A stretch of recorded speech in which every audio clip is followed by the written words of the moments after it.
किसी बादशाह का एक वजीर मुलाजमत से अलग कर दिया गया। वो दरवेशों की मजलिस में शामिल हो गया। उसकी सोहबत की बरकत से इसको इत्मीनान हासिल हुआ। कुछ दिनों बाद बादशाह इससे खुश हो गया और दोबारा इसको वजीर बनाना चाहा। उसने मंजूर नहीं किया और कहा, अक्लमंदों की राय है कि मुलाजमत छोड़कर गोशा नशीनी इख्तियार करना बेहतर है। जो लोग दूसरों की नाखुशी से बचने के लिए और अपनी सलामती के ख्याल से सबसे अलग आफियत के गोशा में बैठे हैं, वो कुत्तों के काटने से महफूज हैं और लोगों के बुरा भला कहने से बचे हैं। ऐसे लोगों ने अपने कलम तोड़ डाले और कागज फाड़ दिए हैं, इसलिए गलतियां पकड़ने और एतराज करने वालों के हाथों से बच गए हैं।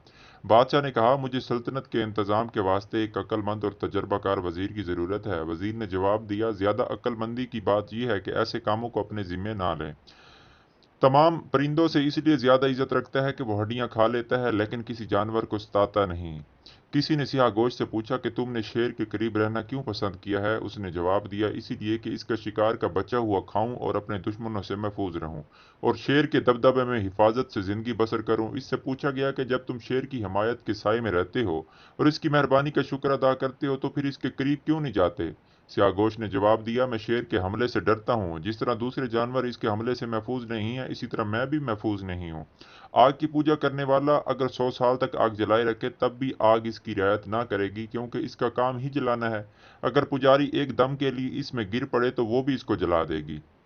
ऐसा इत्तफाक भी हुआ करता है कि कभी बादशाह का मसाइब इनाम पाता है और कभी जरा सी गलती पर इसका सर कट जाता है। हासिल कलाम, अक्लमंदों का कहना है कि बादशाहों की तबीयत का रंग बदलता रहता है, इसलिए इनसे होशियार रहना चाहिए, क्योंकि एक वक्त तो वो सलाम करते और अदाब बजा लाने पर रंजीदा और नाराज हो जाते हैं और दूसरे वक्त गालियां खाकर इनाम देते हैं।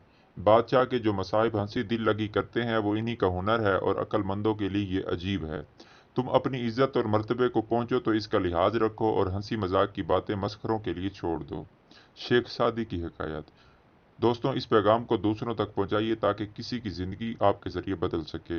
इस कलाम का जो आज वीडियो बनाई गई है, इसका मकसद ये है कि कभी भी किसी की अ, तब मुफ्त में तारीफ नहीं करनी चाहिए। उसके सामने मुंह पर उसकी मैं करके उसका दिल नहीं जीतना चाहिए, बल्कि जो आप एक नेचुरल हो वही रहो, ना कि उसके मुंह पर उसकी तारीफ करके उसके बन जाओ।